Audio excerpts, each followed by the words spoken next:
It's taking time. Let me press it again.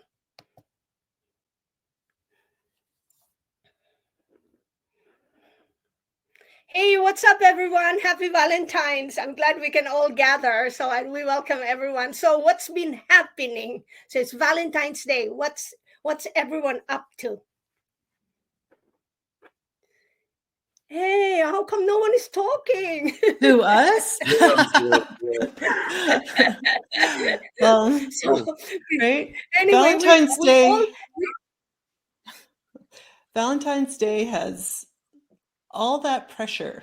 Different than Christmas. It's like, do you love me? Yeah, Right, prove guys? it. Prove it. Yeah, this is your Right? chance to prove your love. Yeah. Right? Yeah. I remember when I had kids, before that, it was really easy. Your husband had all this time and energy to feed you with love.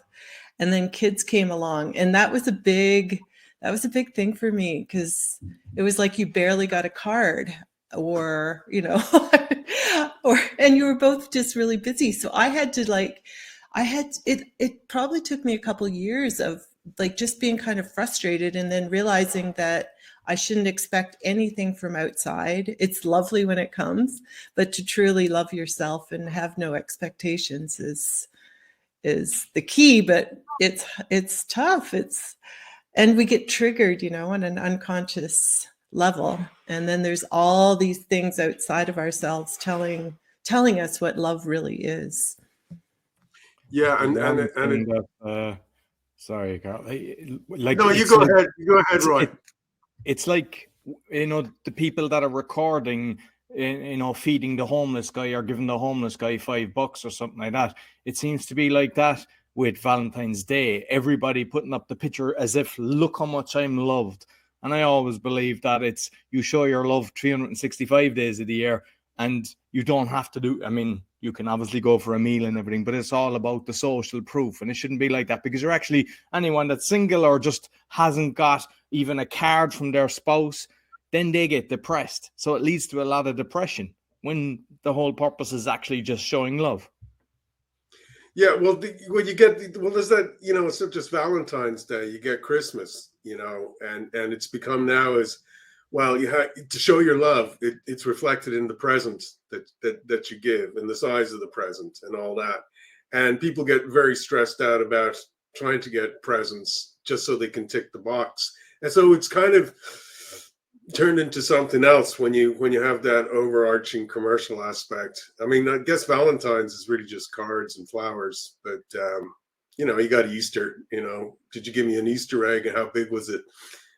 Then that's proportional to how much love there is in it, that sort of thing. So it's just, you can't avoid it. I suppose it's just something that you got to be aware of,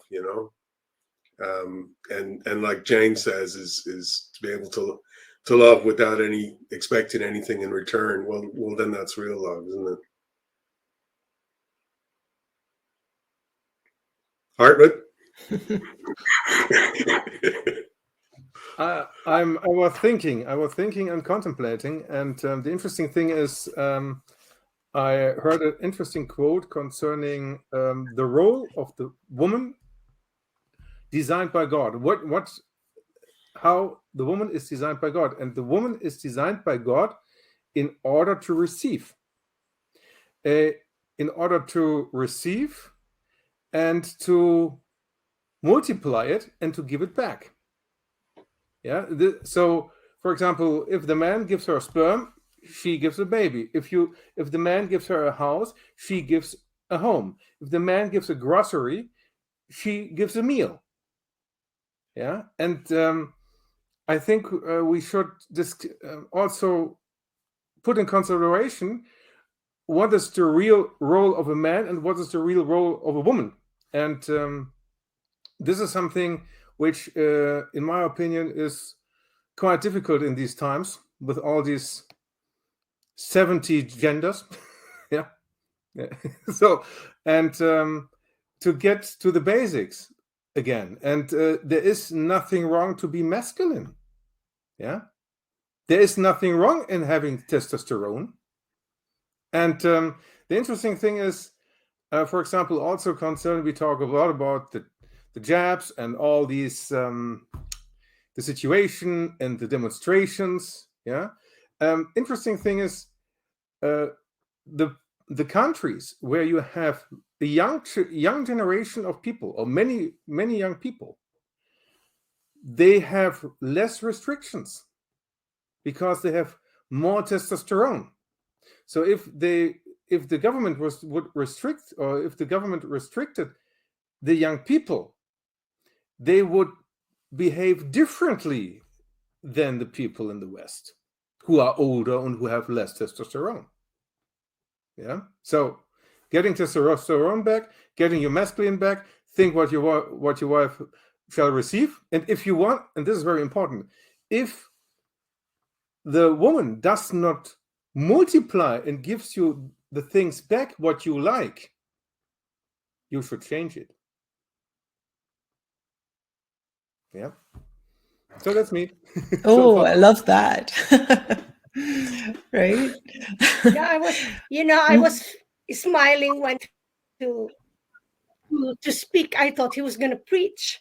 Yes. And then when you started mentioning about all the different genders, it's really, yeah, how do we do that with all the different kinds of genders that they are creating? So it's crazy, right? So it is, it's not crazy. It's the target is to, in my opinion, this is my personal opinion, the target is to make the woman useless. This is the reason for this thing, for this transgender. But what about the man, to make the man useless too, isn't it? With all this toxic. Yeah, the problem is we have the Jesuits. The Jesuits, they hate women. This is the problem. Yeah. And if you understand, I was. Well, yeah. And we've made the woman's role almost obsolete. Like you say, making a house a home isn't even something that we think is a wonderful thing these days, right? She has to go out and be professional as well and prove herself in other ways. It's a lot of pressure for females. The point is, we have here in Germany, we have a very good podcaster. His name is Darius, and he wanted to start to learn the Ukrainian language. And they said, no, forget it. You have to learn Russian if you want to do something in Ukrainian. And then he described the differences between a woman from Ukraine and the woman from Western Europe. And the woman from Ukraine is very traditional. She goes to church, and the role is a traditional. And he knows an Ukrainian lady who married a German husband, and they split it because he asked her to pay 50% of the flat rent. And in this moment, she lost completely the respect about him, because this is something which is, for this kind of woman, is indiscussable. It's not discussable. The man has to provide the money. The man has to protect her. The man has to nourish her. Yeah? And otherwise, he will lose her respect. You know? This is, and for them, the Western man, they are softies. Yeah, this is. Yeah. And then the lines are really blurred. And then, yeah, the whole giving in order to receive it's messy, right? Yeah. It all starts with in the end of the 1960s, 1968, with flower power, and in Germany with the Frankfurt School, which was the implementation of the kind of communism in Germany. In this moment, we changed, and the last good time for human beings were the 60s. In the 60s, the man had the guts. The woman, they enjoyed their life. And then everything gets questioned. And with all the questions, and everyone became insecure. Well, let's keep talking about what does really love yourself mean? What comes in our mind, and what comes into our audience mind when you hear the word love yourself. Because I wouldn't even say that, the 1960s is really like the era where everything is all love, etc. Because No, I don't say. that was also a design. But so, like, for me, when I hear the word love yourself, as Roy suggested that, he said, let's title this Love Yourself. I said, oh, perfect. The two words that come to my mind is self-love. So maybe we could all share what self-love is for us in the constantly changing times, because times will always change, and we won't always get everything or that we like or expect, but we cannot also live in a world where we have zero expectation, right? So, and that's not wrong, I think, to expect something. So Yeah, I think you need to, when you say self-love or love yourself, I see it as something different. It's nothing to do with selfishness or narcissism. It's something different. And the way I see it, because you brought it up, Grace, what you think of when you hear the word love yourself, is that if we're connected at a deeper level to everything in the universe, when we love ourselves truly, we love everything. And where the narcissistic thing, it's just love yourself and to hell with everything else. So I think in one sense you have to be to really love yourself, because you are a reflection of the cosmos, of the universe. So if you really love yourself, you automatically love everything around you. That would be my kind of take on it. In my opinion, this is a beautiful theory, because we have so many or subconscious negative beliefs. Yeah, I think a child, until it grows up and become an adult, it has heard 180,000 negative beliefs, and all these negative beliefs are in the subconscious mind. And self-love means also the ability to accept the situation in which you are, to accept the situation how it is, how you are in this moment, and the willingness also and the readiness to learn and to prepare yourself, for example, to destroy your negative belief system in order to get what you really want. Yeah. Yeah, you bring up a good point, because it's like, if you love yourself, that comes with responsibility for being here in the world. Yeah. Because if you take,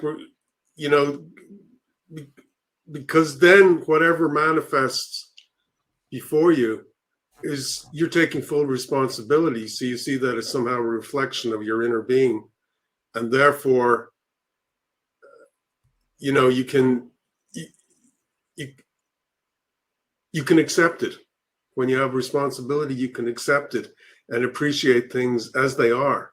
You can then just open your heart to them. You can love them, because if you love yourself, I think perhaps I'm bringing in a few things here, but I see it bringing everything together like that, where you're present in the now, and when you do that, you kind of resonate with everything else. You're present. So whatever comes next or manifests, this is your creation. This is part of your creation, and you can accept it, because you also know, well, perhaps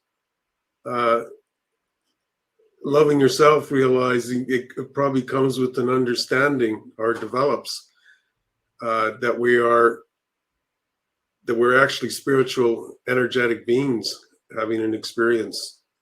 I might be rushing headlong into something quite deep here, but it all kind of comes together about this loving yourself. It's very important. It's far beyond this narcissistic preoccupation with self and trying to find hacks and shortcuts to get ahead of everybody else. When you love yourself, you can go at your pace, go your own path even. Yeah. You remind me on a joke which was in the movie The Woman in Red with Ginny Wilder. Three guys came in the hell and were in the fire. Yeah, a Jew, a Christian, and a New Ager. And the devil asked the Jews, "How do you survive this hell, this fire? How do you handle this fire?" And the Jews said, "Well, we killed Jesus. It's my guilt. I have to accept this. Yeah, but anyhow, I will do it." And then the devil asked the Christian, "And how do you manage the fire here?" "Well, since I was born, I was guilty, and I lived with the guilt, and I have made many mistakes in my life. This is what I deserve." And then he asked the New Ager, and he asked, "And how do you handle this fire?" And the New Ager said, "Which fire?" Yeah, which fire? So the situation, what I want to say is, the problem is that many people who try to go in the spiritual world deny completely the reality. Yeah, and this is something which makes no sense at all. Yeah. Yeah, earthquake, which earthquake? Yeah, war, which war? This doesn't work. It doesn't make sense. Yeah. Oh, look at this beautiful flower. Maybe this is right. To look at the beautiful things while all the world is standing in fire, but this is not my way. I can do it. No. Hartmut, are you kind of alluding to the idea of the person who meditates and is in the moment all the time and doesn't pay their bills, doesn't wash, all that kind of, because they're living in the now? Yeah, well, yeah, and that's and that isn't right, because I think it's when you're living in the now, you're able to go between. Everything's an oscillation. Everything's back and forth in the universe.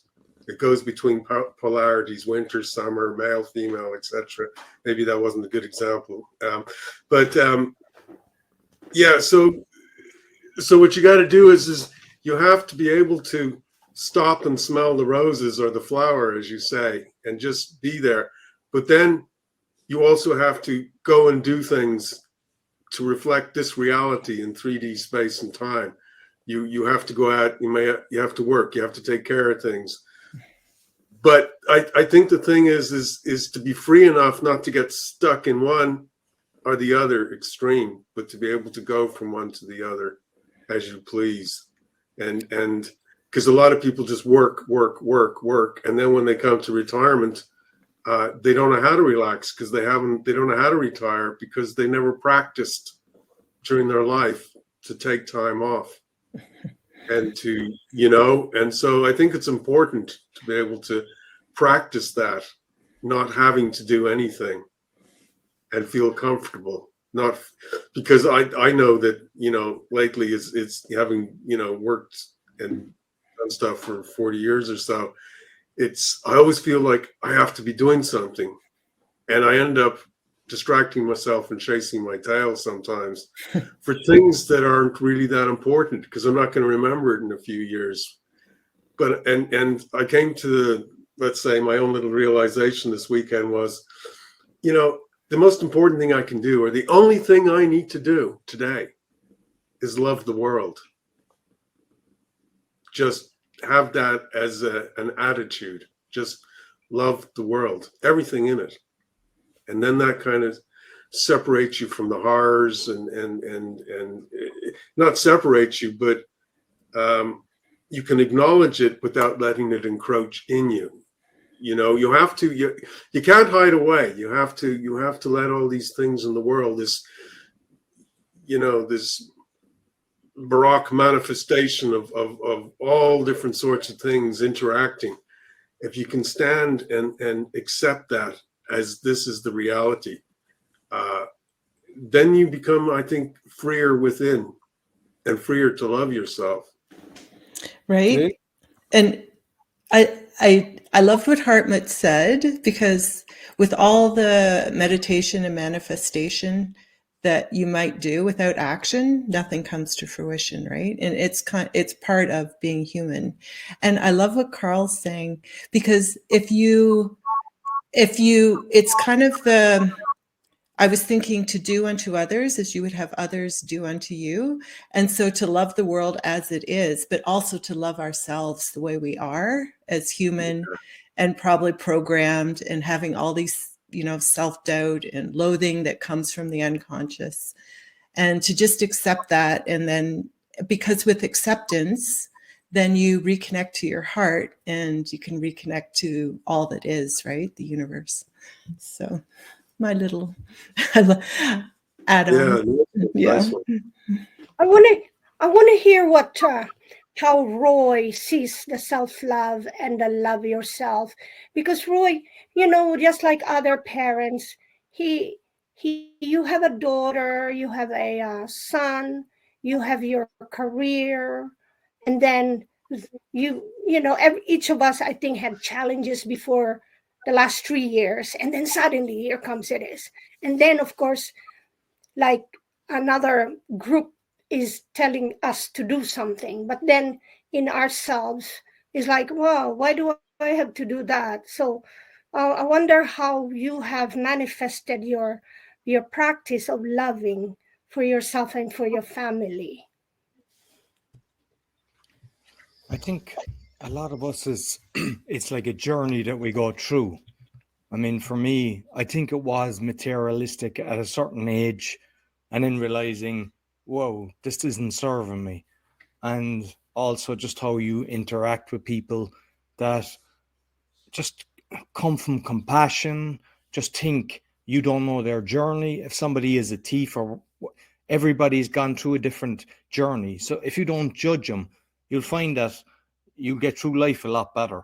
And I found the least things that I have, the better it feels. And for me, it's more education, it's more love. Like, even with my son, like, I do reading. I have a competition with my son. Let's read 100 books. So last year he read 100 books. We're doing it again this year. And also, like most people, they'll buy, say, the remote control car and all these different things. And I won't. Like, I play Uno, I play card games. Another one, a dream game that somebody told me about, because I know that, like, he's using his brain to actually do these things. But I'm constantly, like, sharing everything with him, how I feel and everything. And I let him know, yeah, I love myself, but I love others. And he's the exact same. And, you know, I just see how he interacts with everybody. And so, like, with our children, and I know, Jayne, you've your twins as well. Like, it's like, you know, you can't, like, with our podcasting and do everything that we're trying to do. You know, at one stage you think you can go out and change the world, but at the end of the day, change it with you and make sure that at least my son, and I see even with him, he's actually having an influence on his friends, you know. And it's like, it's just slowly, and we can do it that way. And, you know, to make change within kind of locally, you know, we're all trying to attack all these big, huge organizations. They have unlimited budgets. That will never happen. But if you can go to the local level, you can do it. You can just get into each little town, each little city. And how do you do that? It's the best way is to make sure that the children accept, hey, don't do this. Like, my son knows about chemtrails. He knows about 5G. He knows about the vaccine. He said to me today, there's 5 kids in my school have actually got the vaccine. So he's 9, you know, and it's like, he knows that they shouldn't do that. And it's like, because sometimes people, you know, talking to the child, oh, little coochie coo. But the reality is, talk to the child like you talk to your friend. And, you know, it's not saying that you don't play with them and let them be the child. But at the same time, don't cushion them, because if you cushion them, then they fall into the trap as well.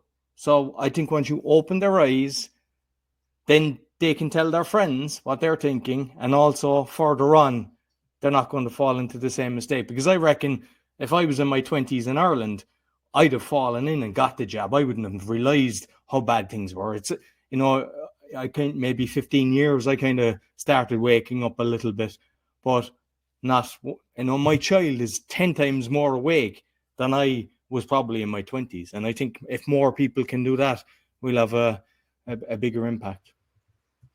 That's really good, Roy. That's that resonates in so many different levels, what you're saying, because it brings up a few things, like, you know, don't worry about taking on the Goliaths of the world, because it'll suck your energy out of you. If you love yourself and love the simplicity things in the life, like for you, it's your son, and you spend time with them, and then that builds up this wonderful resonance between you, and your information goes to his.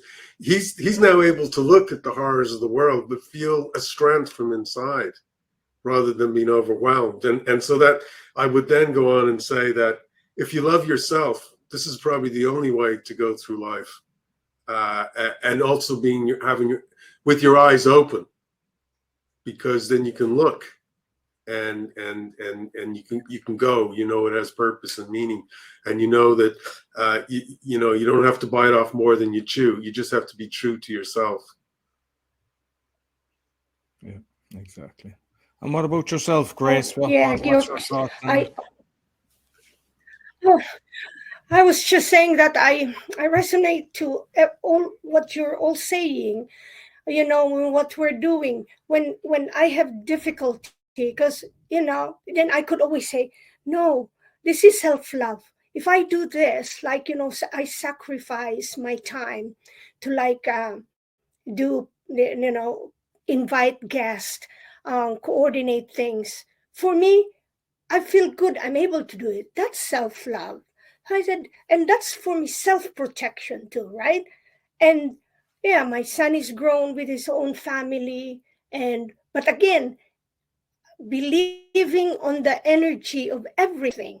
So if I do in my mind intentionally that I'm doing things wrapped with love, then it could, like, you know, be an encryption for other people, primarily for the person next to me. You know, you always start quantum, right?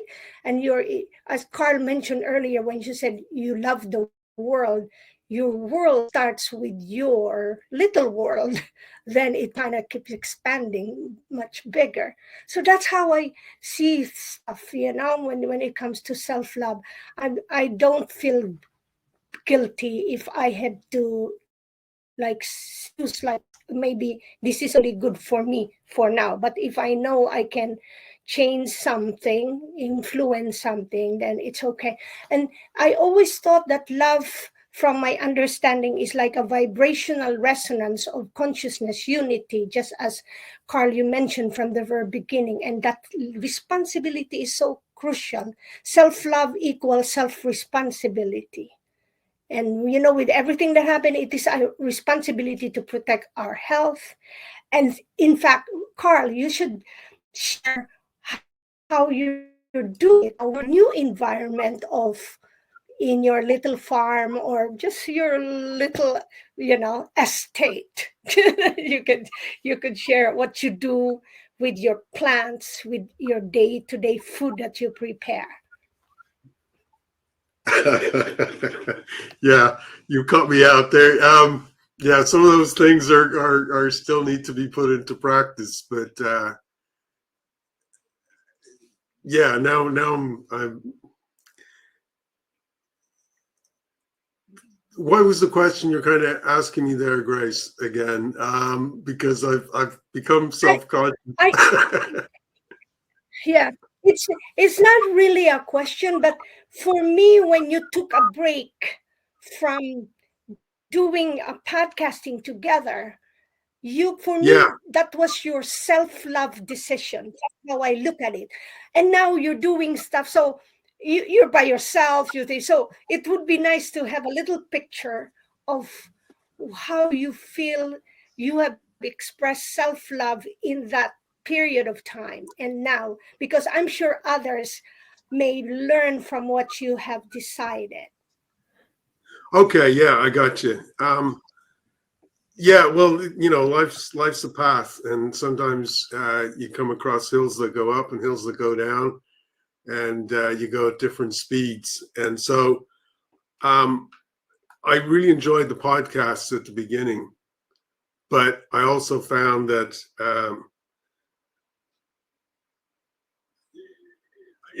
it wasn't good for me at the time, in the sense that I needed to look at other things.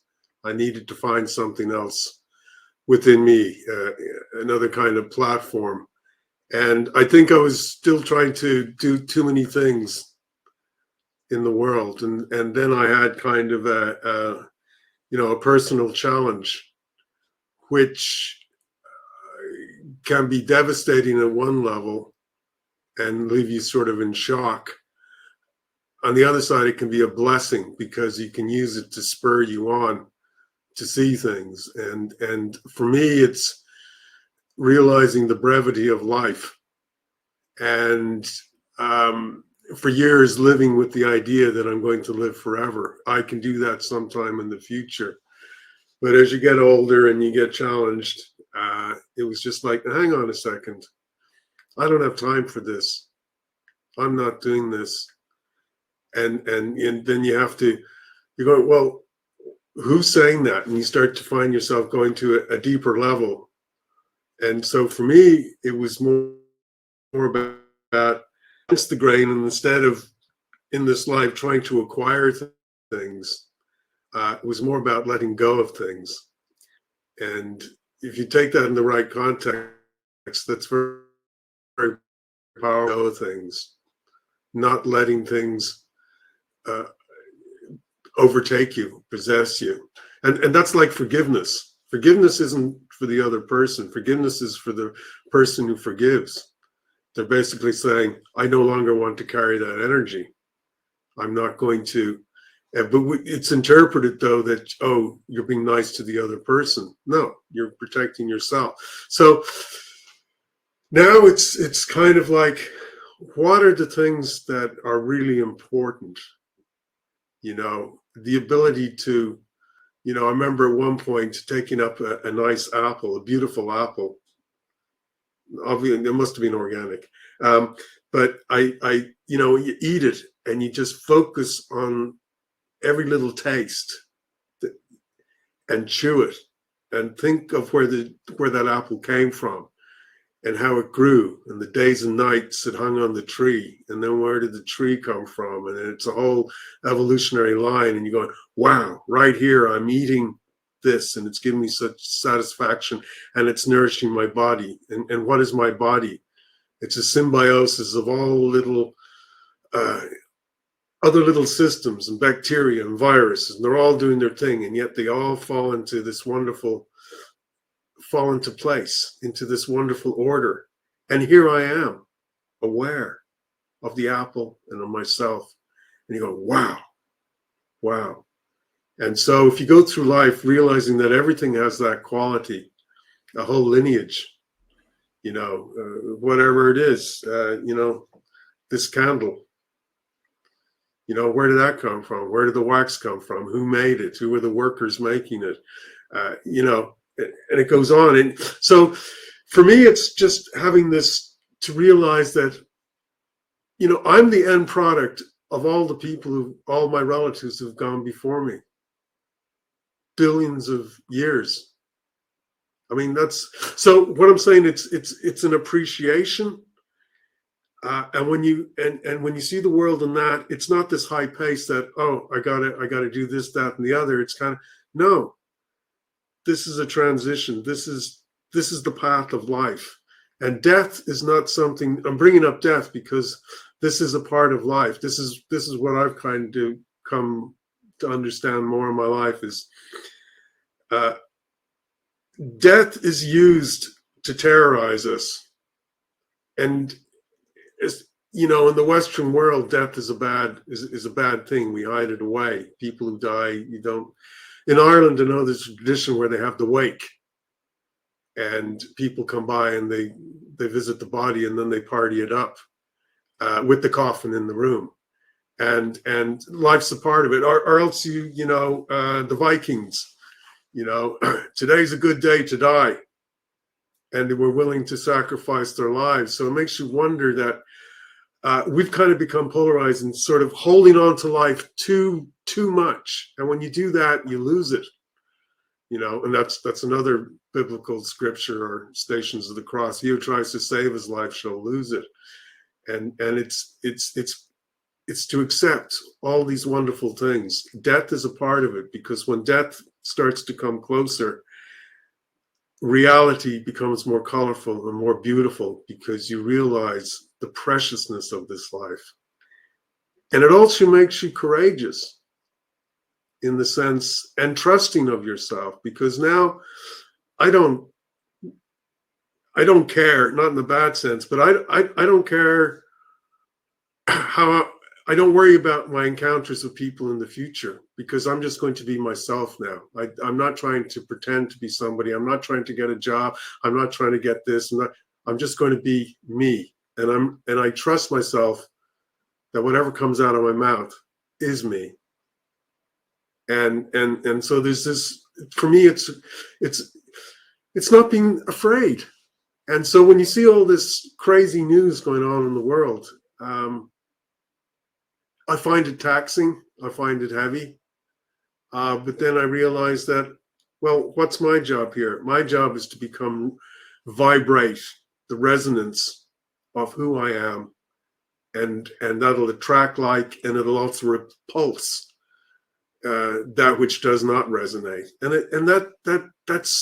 that creates an evolutionary process for me and for everybody else who kind of did. So that's, you know, I can go on, but that's kind of it in a nutshell.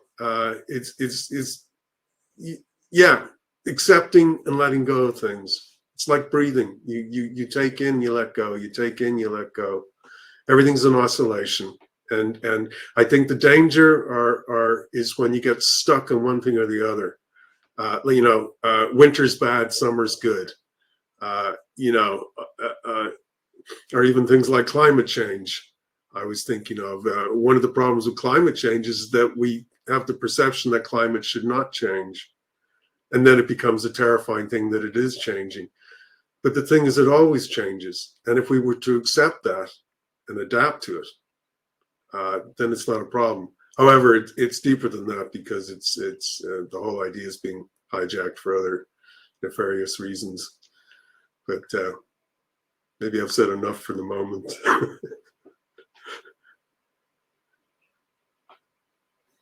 So that self-love, really, you know what that reminds me, when you keep saying about the change, the oscillation, it really gives license to be who we want to be.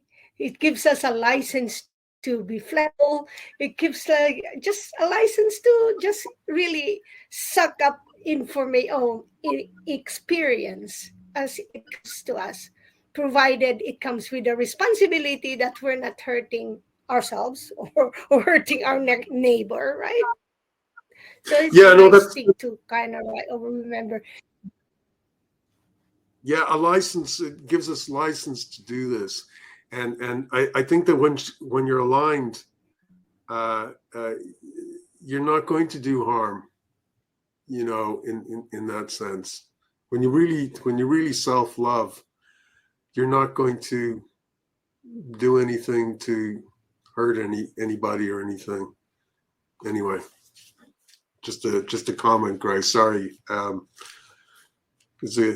Based on that, Karl, you also become strong within yourself. You know, when you kind of be, it's like you speak truth no matter what. You don't fear anything. Like for me, you know, I've had a lot of court cases I've mentioned a few times maybe, but like I don't fear judges, I don't fear policemen. Like even with corruption, you don't look up to somebody, whether it's a multi-millionaire or a billionaire, and you don't look down at the cleaner. And it's like you just ooze. You know, you are love and you ooze love, and then that's what you attract, I believe, by doing it that way. Yeah. Absolutely, I agree with you. And then, so that's love of oneself. Yeah, I'm just trying to, because you're saying something really good, and how does that tie in with the word self-love? Yeah, it all comes together. It's like when you fall into this place of self-love, so many other things dovetail together. They join up in a beautiful way, where you get things like you don't have to look up or look down on anybody. You're not afraid of anybody. Every moment is good as the next moment. It's a challenge of your life path, and that you bless everything and everybody around you, and you let the chips fall where they may, because you're not worried about whether you made an impression or not. You are who you are. Yeah, exactly.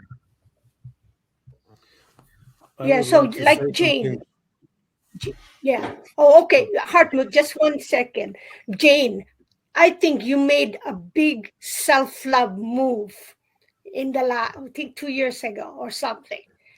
Then maybe others would say, how can you do that? You left your parents, you just from their friends, and then you just relocated.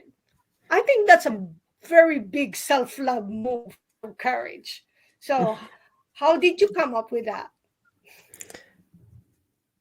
I think, yeah, where to start? It was also, an act of love, because I didn't want to.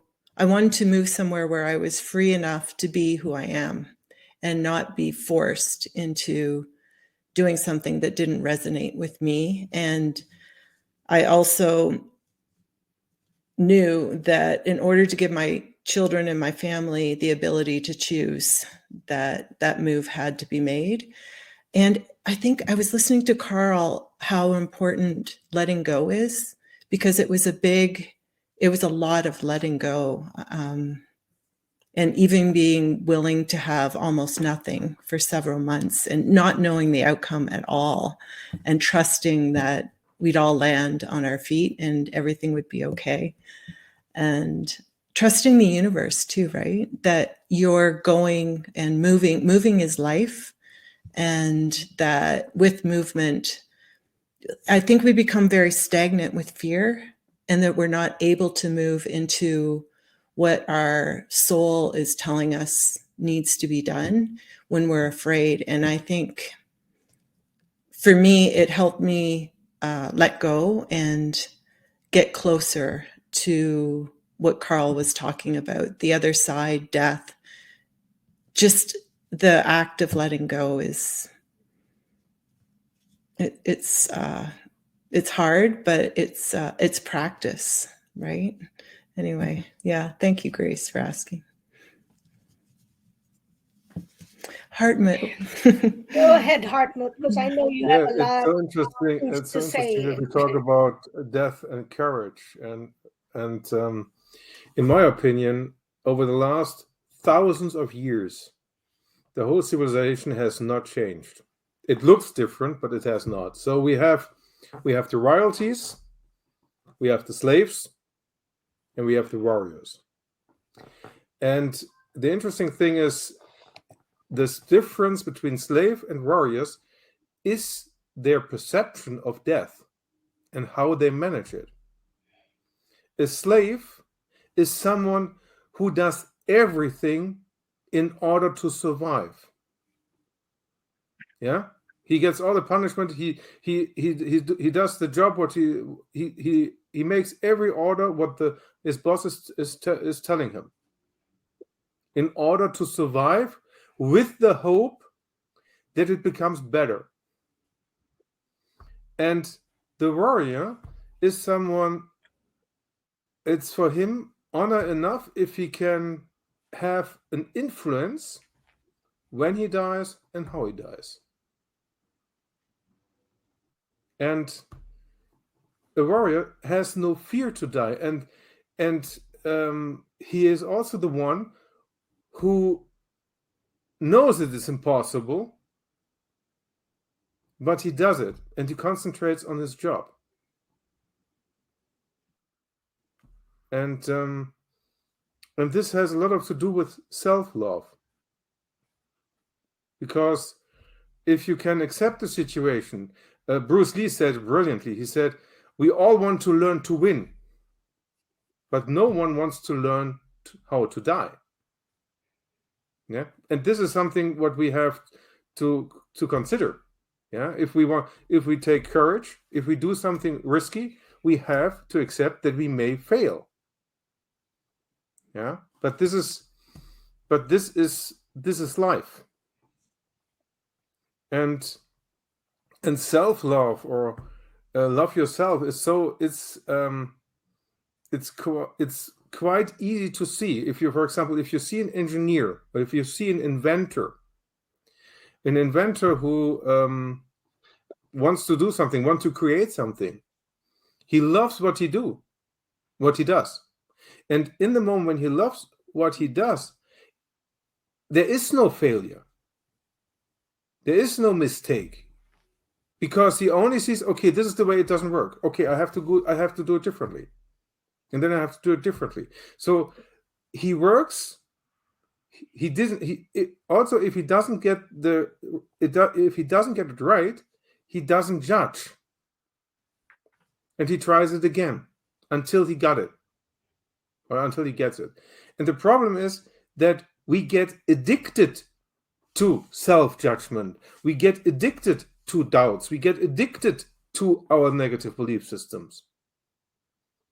And this to transfer, this is the beginning of self-love. If we accept, we say, oh, it's maybe not so good. I forgot the name. I saw also another Instagram podcast where someone said, imagine God has only a simple answer. And this answer is yes. I want to get rich. Yes, you can. But you want to get more rich. There's nothing more. Yeah. I'm an idiot. Yes, you are. Yeah. So, imagine God says the whole time yes to you. And now start thinking your responsibility. And in another, I have it anywhere, this it was made by a private person. She said there are companies with the 3 letters who have a device. They can switch device on in a specific area, and they can listen to the words which were spoken in this area. So this is the power of words. Yeah. So, and this is, so it's all about to understand how powerful we are. It doesn't matter where we stand, because we didn't learn how to use it. The rich guys, they know it, but they don't share it. Yeah. I was thinking, Hartmut, that when you were talking about inventors, that's the power of true genius, right? Because they don't doubt even when they fail, and they stay in this place of connection it has to be heart-based. And when you're connected to your heart, you're connected to source, or the unified field where all information is. So they stay in that state more easily than some of us, right? That have that self-doubt. And with self-doubt, we judge it, like you were saying, and then it's a spiral in the opposite direction. But if we can stay in that space, then we receive the answers. And how dangerous self-doubt is, you can see at the quote of Denzel Washington. Small minds talk gossip about other people. Usual minds talk about events. Great minds talk about ideas. And there you can see the doubt, the level of doubt, how big is the doubt? The doubt in the small minds is the doubt very big. In the great minds, it's small. Yeah. And it's tied to self-love, right? Yeah. Yeah. Yeah. Otherwise, you cannot invent anything. Yeah. I was just thinking, self-love comes hand in hand with self-awareness, and that was just a point I wanted to make. But it's also like our perception of things, and you know, we can feel offended by other people or events in our lives that are outside of our power. And I'm reminded of a story from Carlos Castaneda, where you have Don Juan, the shaman, and Carlos as the apprentice. And there's one time they go off hiking in the mountains, and Carlos gets chased by a mountain lion in the dark. It also brings up the idea of mode of the warrior. And Don Juan was trying to evoke the mode of the warrior, which was a state of being where you're pushed and you do incredible things. And so the idea was that Don Juan brought Carlos up into the mountains, and Don Juan was trying to get a mountain lion to aggravate it, I suppose, to get it close. And then it was in the dark. The lion chased Carlos. He jumped up, ran, and anyway, next morning they got together. They talked about it, and they went back to see what would happen. And Carlos had realized in daylight that he jumped up a 10-foot wall and run along just a 1 foot wide precipice with the fall 50 feet on either side, something that he would never have done before. And so when life brings us these challenges, it evokes us into this level where we're not worried about possessions or anything. Something else, this resilience comes out of us that brings us to a higher level to accomplish great things. This is the mode of the warrior. And so that's what I wanted to say. But also I wanted to say was Don Juan asked Carlos the next day, he says, when the mountain lion was coming after you to eat you, were you angry with it? He says, no, don't be ridiculous. That's a mountain lion. That's what the mountain lion does. So in other words, he didn't have to project any hate or animosity or why do they do this to me and all this kind of baggage. He said, no, I accept the mountain lion as something that eats me and I need to get away. And so it just made life very simple. You let go and you throw yourself and something else comes out. So I'm kind of interjecting there with a little bit, but I hope it kind of resonates with what you said. That resonates with my move. Right. And I'm sure we can all identify that with various, times in our life where we're being challenged and you almost go to an out-of-body experience. The stress either makes us or breaks us. And it can boil down to perception, right? And also the ability to let go and realize that, what am I holding on to all this for? What's really important? And if you live with what's really important, then you can do this much easier and things don't encroach on you as much, I suppose.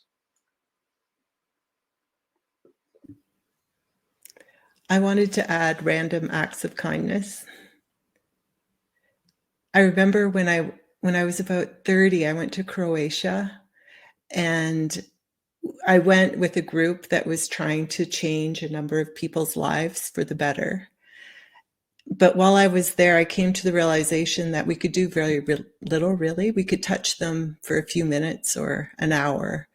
And I came home and realized that those big things don't matter so much as the random acts of kindness I could do every day with anyone that I come in contact with. And that included when I was having a difficult time to give myself those random acts of kindness, And I remember a time when I was really, really sad, like really hurting. And I was going to the post office and someone just held the door for me. And they'll never know the impact that had on my life. Like I cried afterwards for 10 minutes for their random act of kindness, which to them was probably just something they learned as a child to hold the door open. But we can never discount how strong and powerful it is. And when we're feeling the saddest or, in the deepest, darkest place, just to do things that are kind for ourselves, which is also self-love, right? Even when it feels like we've screwed up majorly or, there's just no way out. Yeah, that's really powerful.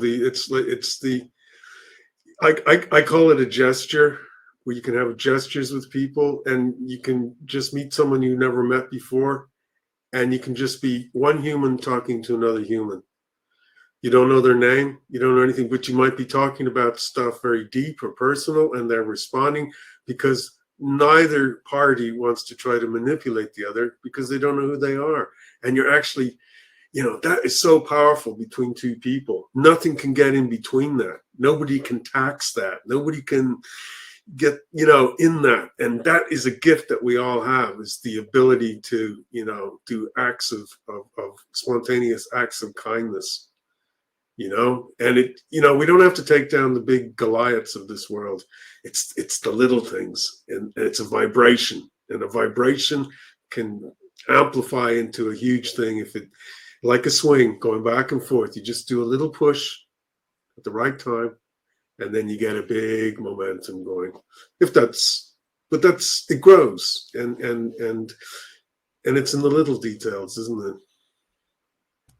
This is Just on real the acts of kindness as well, because sometimes whether it's holding a door open or letting a car in, sometimes people actually get upset when they don't get the thank you or the wave. So then are you doing it from a place of love? You shouldn't actually need acknowledgement for what you're doing when you know it's the right thing to do. And I have seen people reacting. I don't, but I have seen people getting angry because somebody didn't even thank me for holding the door open, or they didn't thank me for letting them into the slip road and stuff like that. Yeah, it's just one of them things. And another thing is because, so if we say love ourselves with, like I do everything that I like, I love to read, I listen to podcasts and different things, but there's also, you love yourself enough not to indulge in the things that you like that aren't good for you. That you're not eating all the ice cream, that you're eating healthy because you actually love your body, your mind more than the actual pleasures of life. And I think we have to be conscious of that as well. Like go to the gym, make sure that you get rid of the toxins in your body. And like I'm just constantly evolving. Like I always had like toothpaste without fluoride and soap, natural soap. But just today it came, but it was like I've bought floor cleaner that's natural. I tried the washing powder before, the little tablets, but now I've got a liquid, and I've got a load of, even for the dishwasher. I didn't even know you could get dishwasher stuff that's actually natural, as opposed to the tablets that you get that's all toxic. And it's like, yeah, you do pay a little extra, but at the end of the day, when you know it's the right thing, plus if you're going on barefoot trying to ground yourself, it could have a serious knock-on effect to you. And like Grace, I mean, like Grace looks fantastic. I in her bit shoot, she actually says her age. I'm not going to say it there unless you want it, but you look amazing, and I know you look after yourself. So you might let us know the different things that you're doing, because I think it's amazing.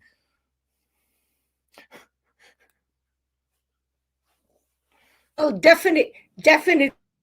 It's all wrapped in self-love and love yourself, but connected to that higher resonance of consciousness. Because that's basically like, I started to really think of that, as you said.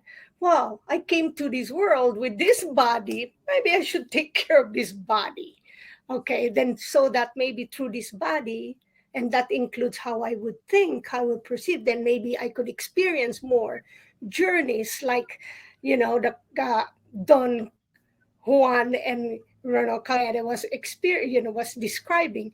So through that, so with that, And it's interesting, how, when Jade and all everything that we're talking about, the random acts of kindness, the beautiful thing, the powerful thing when you do this is that it creates own hologram, and a hologram of your reality, so that it at some point, from from just manifestation, which is just intention, it becomes a materialized world of yours. So becomes materialized. So yeah, definitely, Roy, I learned so much to really, definitely know what's good food, not so good drinks. We know that already, right? But if we can really hold on to that mind of ours that could race like a monkey with and out of control, then we can be ourselves out of control. So and be diligent and be persistent. And although death is inevitable, or the physical might be, it could, we have a choice. And that's choice again is self-love. Do we want it shorter, or do we want it longer? I think right now I still want it longer, because I'm enjoying what we're doing together. So if I can do that, so okay. So and I always say too also that it is not hard now to do a self-love and do a self-care, because there's a lot of resources around. It's just up to us to make that decision. And the resources could be just our next neighbor may say something to us, and that we pick up, and it's good. Like and that's what I do. And just as Roy, you listen a lot to, and you read a lot. So when I do and listen a lot, also when there's certain words that I don't know, or certain topic, out of my self-love and respect, I would search that, and then kind of understand more.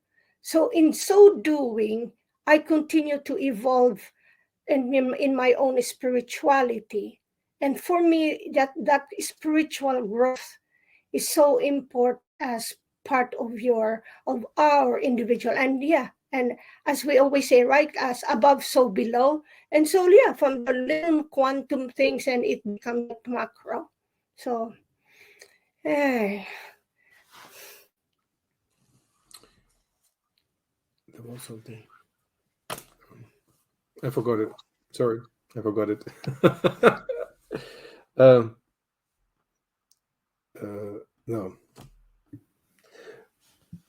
Yeah. No, I got it. Viewers, George says he's, sense of love. Okay, sense of love. I'll show you. Said love you guys, and he respects all of you. And lately, really, if you are looking for a little entertainment, you can watch the movie Living. That movie Living, currently playing on the theater, is very good. You might like it. Because let's see, it's in let's see, was that the setting, was it in UK or something? But anyway, it's a beautiful thing. It's a beautiful movie. Thank you. Carry on. Yeah. I love good movies. There's still some really good stuff being put out by heart-based, beautiful people. So it's good to focus on that.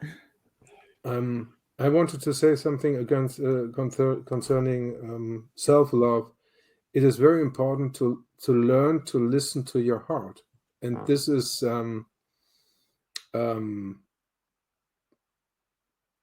to think or to feel what is right, to do the right thing. Yeah, it doesn't mean self-love doesn't mean do you have regrets concerning your life? No, I don't have any regrets. This has nothing to do with self-love. Yeah, of course, many people have regrets with respect to their past. It's normal. Yeah, but to decide to do the right thing, this is the first step in order to create self-love. Yeah, this is what I want to say. And yeah, and I always contemplate how our heart is more connected to our intuition and the unified field than our mind, right? So it's that's what you're talking about, right, Hartmut? Yes, and I talk about there is a very good guy in Germany. I forgot his name, unfortunately. He said that Saturn had all colors. Lucifer has all colors within, but the people around him are gray. They have all kinds of grays, but no colors. And the interesting thing is, we live in the society in a pyramid. In the pyramid, there's, I guess, Lucifer. And self-love is nothing which will be accomplished or which will acknowledge or appreciated in our society, because the most time we look up and we don't find there much self-love. Yeah. So do you mean, sorry, Hartmut, when you look to someone else, what I want to say, put them on a pedestal, you mean? No, what I want to say is we live in a very narcissistic world, and the higher you come, the more narcissistic is the level. So if you look the level over you, then you don't find more self-love. So if you want to, for example, if you want to learn something from them, you have to do it by your own, because it's nothing which the society teaches you. This is what I want to say. Yeah. And you have to, and self-love means the creation of all colors within you again, and to destroy all gray colors from you. Right, because we've been programmed to give away our own power to something, institute something else, forgetting how powerful we are to create those things within ourselves. Yeah. Yeah. It's almost like humanity has come to the point where it's bred to extract energy from it, through pain and suffering. And the way that's being done is to separate us from our heart and put us in a state of fear. When you were speaking there, Hartmut, I was thinking, and Jayne, is, the heart is connected more so than the head.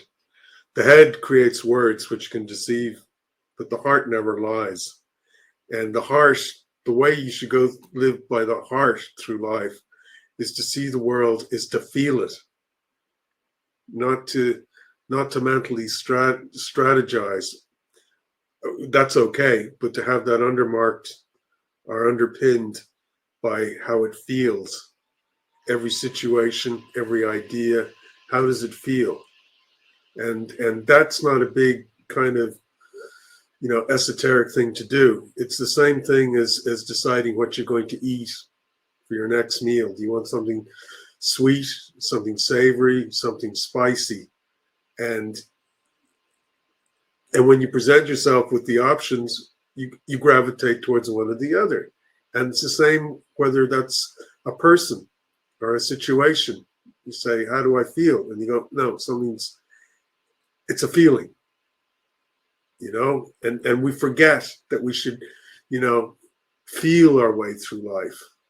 And that way we don't necessarily need to have eyes or ears or touch, or it's a feeling through the heart. While having the five senses is great, but there's something deeper within us that allows us to navigate this wonderful life. I have a very interesting example. It's many years ago when I saw this on TV, because we are in a war, the empath against the narcissist. This is the war in which we are right now. And the human, and some people see the human race as one being. And I saw this in a report when an American soldier was interviewed, and he seems to be let's say, a normal guy with real values. And he was asked, what is this? What kind of feeling is it if you kill someone? And he said, it is like killing a part of yourself. So it's a negative example, but you see that we are all connected.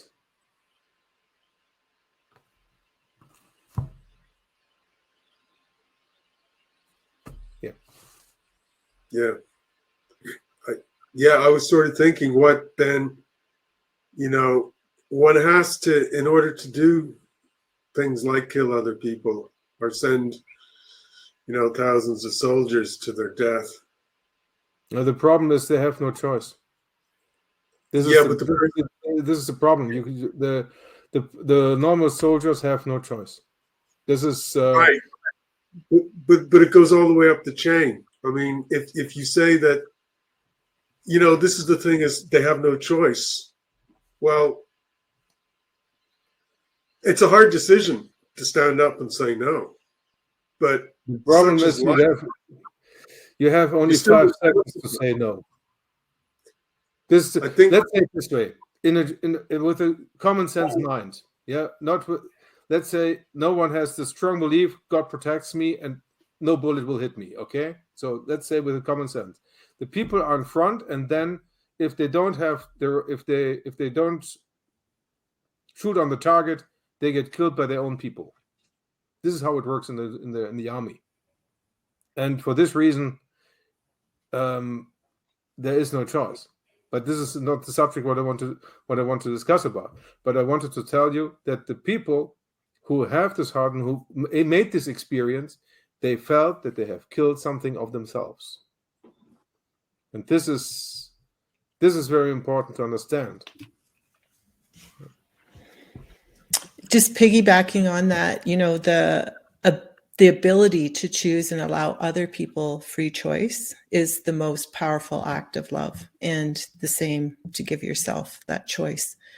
And it's often taken from us, and it's part of it. Again, it was part of my move. It was an act of self-love to have that choice. And when we're not given choice, it's it kidnaps us, or it destroys our ability to be the powerful beings that we are. So it's an act that's intended, right? And it's something that we need to become aware of. And it was part of, for many centuries, war and control, right? We're just in a different state of control now, or a different form. Yeah. It's different, and it's like I said, slave or warrior. You can, as a warrior, can decide, or it's a pleasure to decide when and how you can die. Yeah. Otherwise, you have to be a slave in order to hope that you have a better future. And we all are in both. We all are in both roles at the same time. Yeah.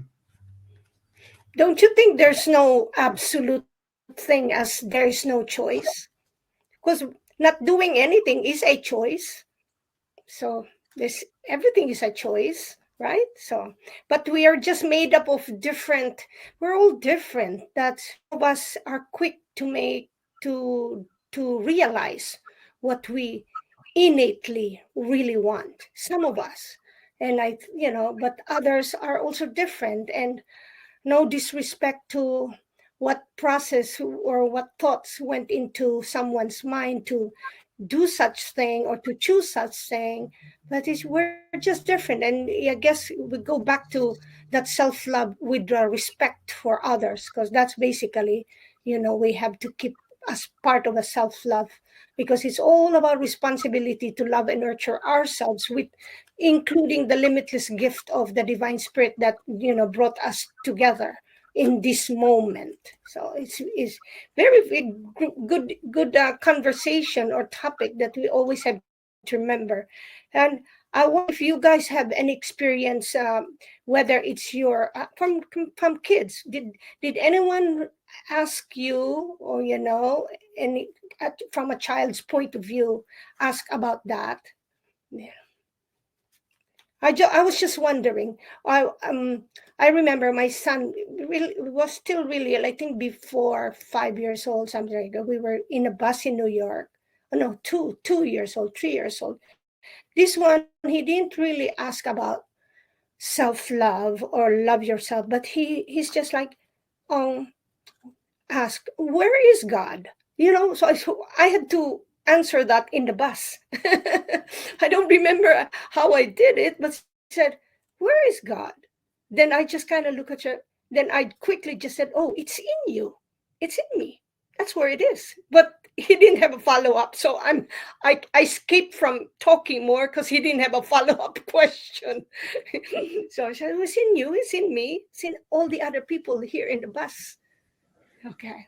But it's because that's where we're confronted, right? If we're adults and some people are struggling with, what self-love means or love yourself means, or I'm sure these kids nowadays, because they are surrounded with competition, with all the stars, what they do in education. I wonder, what goes into their mind. So any story from any of your nieces and nephews, or what you read?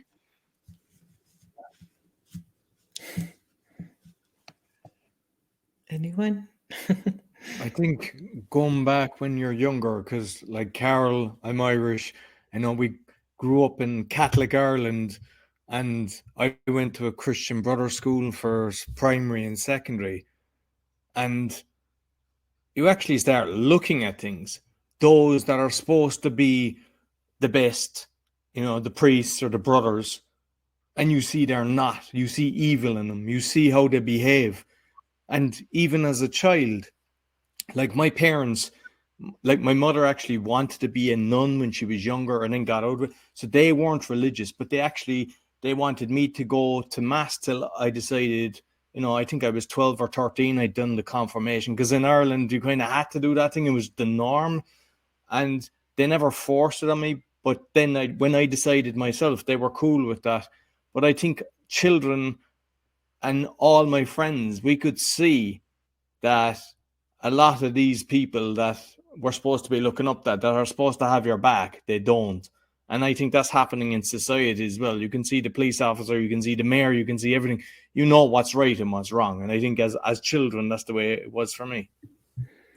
Well, sorry, I wanted to just add that when I was a kid, my parents went through a really difficult time in a small town, and the church judged them. They listened to the opposite, which was my grandparents.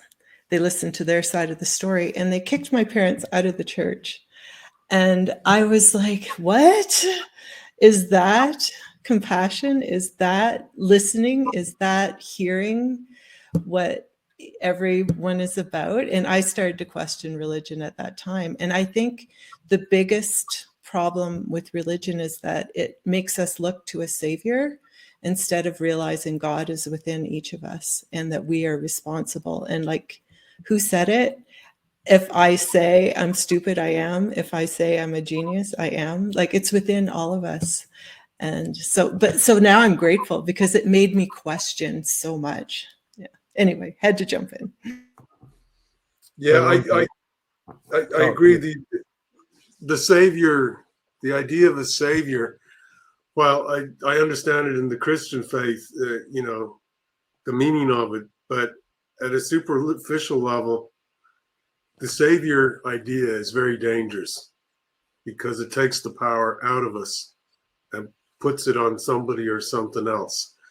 And that puts us into slave mode where somebody else is going to take care of that for me.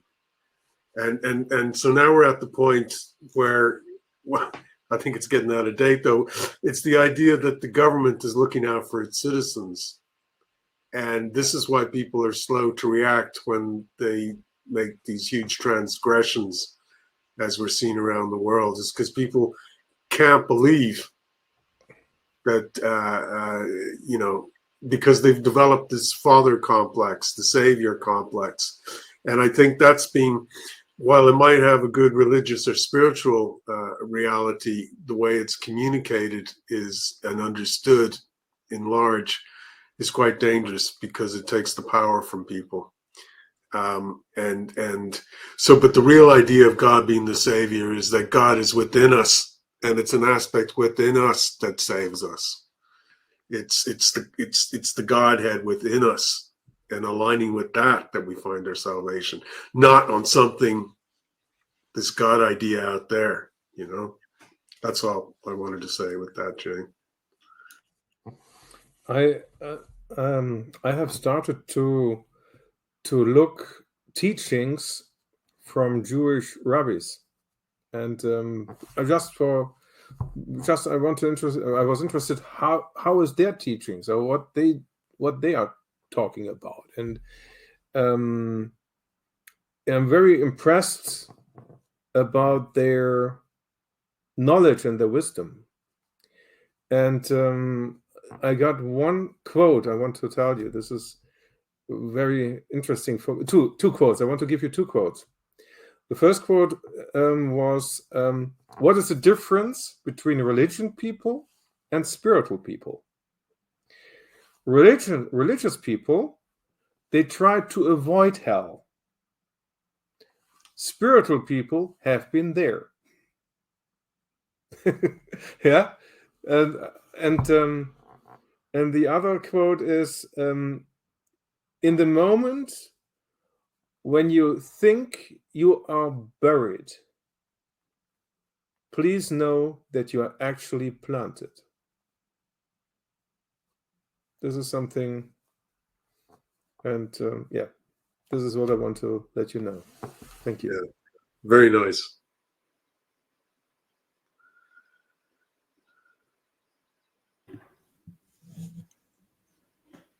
Since you mentioned about that quote, I thought we could end this perhaps by having like some funny quotes about self-love. And I remember, was that you, Hartmut, or Karl, was talking about women power, right? So this is the one quote that it says, "Be the kind of woman that when your feet hit the floor each morning, the devil says, 'Oh crap, she's up.'" Did you get it? Come on, it's a joke. Right? Warrior woman is up. I like that.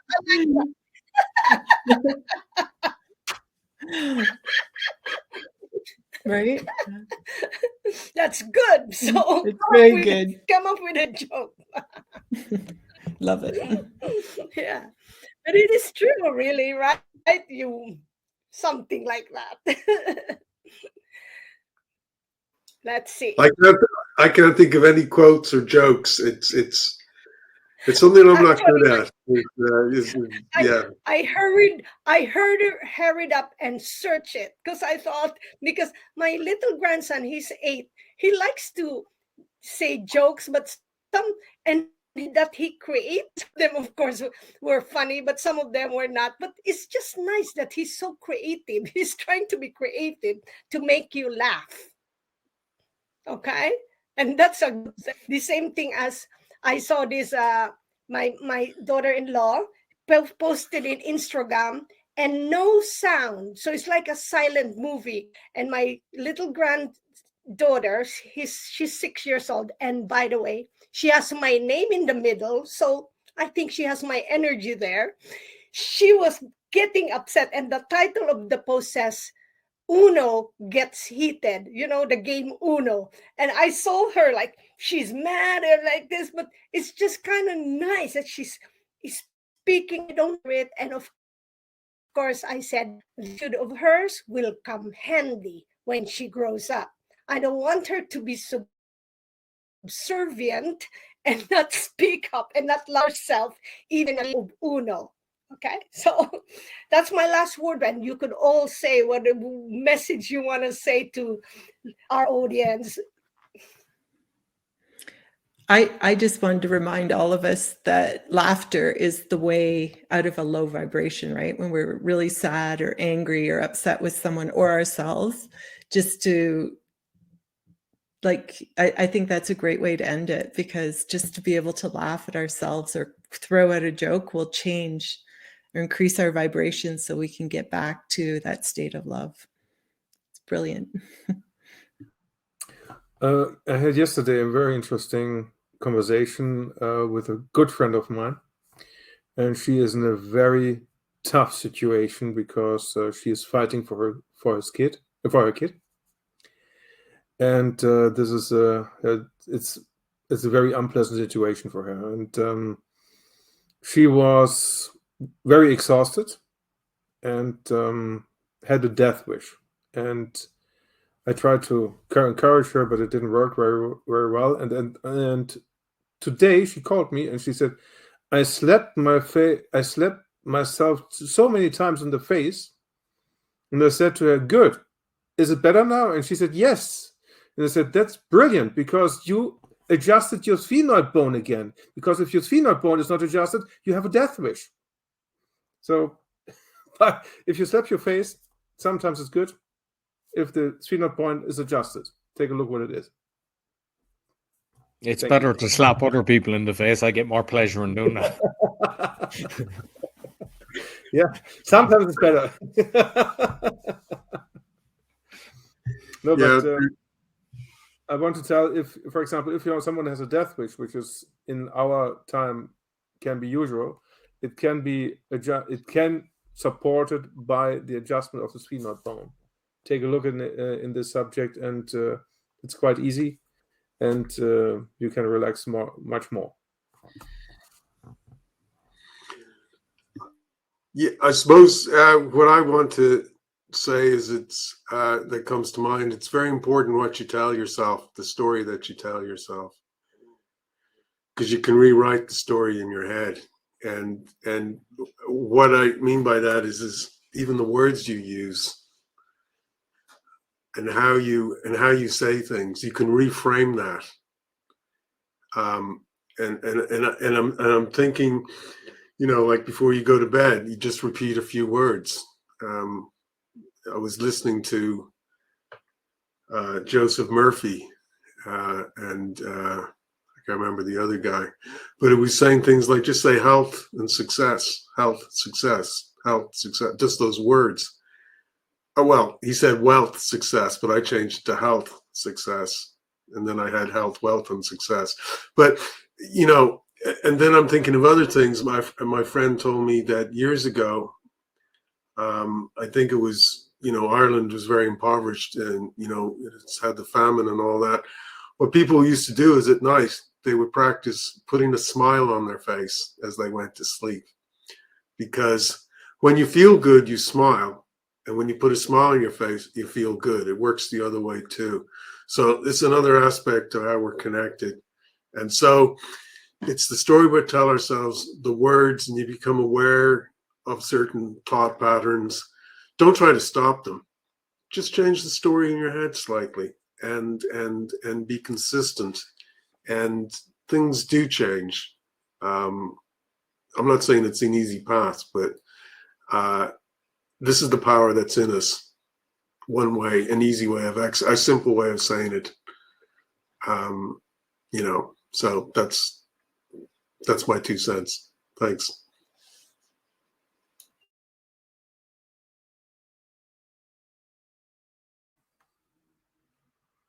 I want to add something to Karl. I made affirmation and I write them down, and then I repeat them 24 times, and then I write down, said 24 times at the time, and then I sign it. So it's a try in order to, and the important thing is to write it daily, not only one time.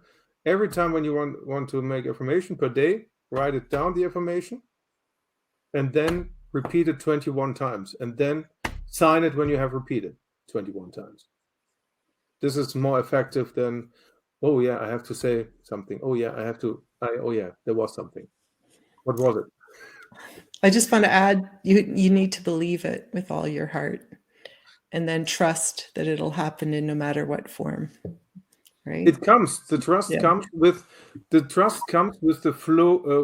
flow of reading. When I read this the first time, I couldn't read it. I couldn't write it, and I couldn't read it. It's really funny. Yeah. Well, there's another thing is it's like when something is said out loud. Or because I'm thinking when you write, it seems to emphasize it more than just sort of having it in your head. If you say it out loud or write it and stuff like that, and it makes me wonder. And a thought occurred to me is like our hands and the ability to write. There's this connection that's been going on for generations. And so when you write, there's a connection with the wiring in the brain that we access. And so then I was quickly flashed into my head, I say, now some schools now are getting rid of handwriting. They're just teaching people how to do keyboards. How does that affect the mind? But that might be for another podcast. I agree, Karl. When I'm trying to write something that comes from my soul, from my spirit, from my heart, I have to write it. If I type it, it just doesn't happen. There's a disconnect. Yeah, interesting. Yeah. And also, because when you're typing, the writing is not just the writing, but your hand movement. So if you say it, but the actual hand movement and physically seeing it. And I know my productivity just from making lists and trying loads of things over the years. The best thing that I do is each week I write down what I want to achieve for the week, and then I break it down to the day, and I get probably more done in a day than most people do in a week. And I think the handwriting has a huge thing to it. Yeah, interesting. It's like the conductor. Yeah. The conductor of your life. Ta-da. There you go. So for Valentine's Day, if we wanted to share from our heart, we should do a written message, right? To someone else or to ourselves, showing how we really feel and show some love. Yeah, that's good. That's why you get these Valentine cards. They're all handwritten. So what else? Anything more? It's just, yeah. Go ahead.